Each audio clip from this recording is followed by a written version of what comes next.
Knowing this was a mind and body issue, we first sent Erin to psychotherapist Dr. Erin Foster.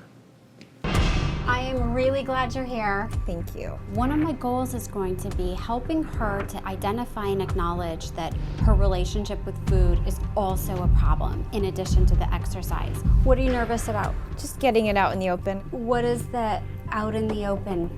Just admitting that I do have a problem with exercise. Just how many hours a day I really do exercise. That's the hard part for me to admit. It's like I'm running away from everything else in my life. You're only as sick as your secrets.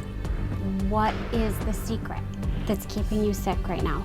The molestation that I suppressed for 30 years, I never told a soul. When we experience traumatic events, we swing either to chaos or we swing to rigidity. You were a child. So as a result, you used a child's defense mechanism to protect yourself because you needed control. So now what you've done is controlled the only thing you can. It's not like I'm afraid to get fat. It's not any of that. It's just the way the exercise feels to me. It makes me feel good. First, we need to bring everything to light. Do you think food is also part of the problem? I don't feel like I have an issue with food. I mean, yeah, I do eat less if I exercise less. Take a breath. I want you to trust me. Do you trust me? I do trust you. Are you rigid with your diet? Yes. I don't eat a lot during the day, so it's more of getting all my exercise in, and then I figure out what I'm gonna eat. I did have an eating disorder when I was 15.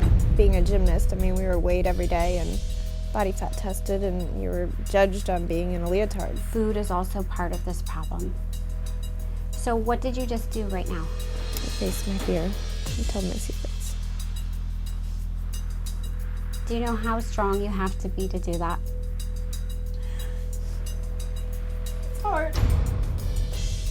How could all this be affecting Erin's health and body? Well, to get a full workup, we sent her to our good friend, Dr. Jorge Rodriguez. I'm now going to take your vital signs, Okay. your blood pressure, your pulse rate, and I'm going to take your weight. I just don't want to know the number. Okay, why is that? I just don't want to get fixated on a number. That was my whole life with gymnastics. Okay, Just weighing myself. I don't have a scale. I haven't weighed myself in, gosh, 10 years. your blood pressure is high, very high. Let's try it again, because I was surprised by it. Unusually high. It's coming up 181 over 116. That kind of concerns me. Okay. How do you think your body is right now? I'm afraid it's just going to break down. I'm lessening my time of sleep of 2 hours.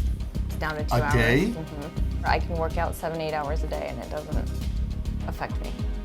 How do your muscles feel after that? Fine. That's why Nothing. I wake up and do it again the next day. Has your urine ever been dark? Nope. No extra heartbeat? No. No shortness of breath? What have you eaten today? Nothing. And you haven't exercised today, so So I did. I slept like less than 2 hours, and so I got up at 4 and got at least 4 hours in. Probably why my blood pressure's so high is because I'm like, I need to still do more. what would happen if you didn't exercise? I physically get sick. I feel like I'm gonna collapse. I'm just tired. Let's see how you're doing physically. Open up. Follow my finger here. Okay, take a deep breath through your mouth. Good. I don't think you drink a lot of water. Your mucous membranes are pretty dry and you're pretty dehydrated. Your pulse rate was below normal. It was in the 50s. I really do think you're sort of, and I think you feel it too. You know that you're sort of on the border of getting really, really ill.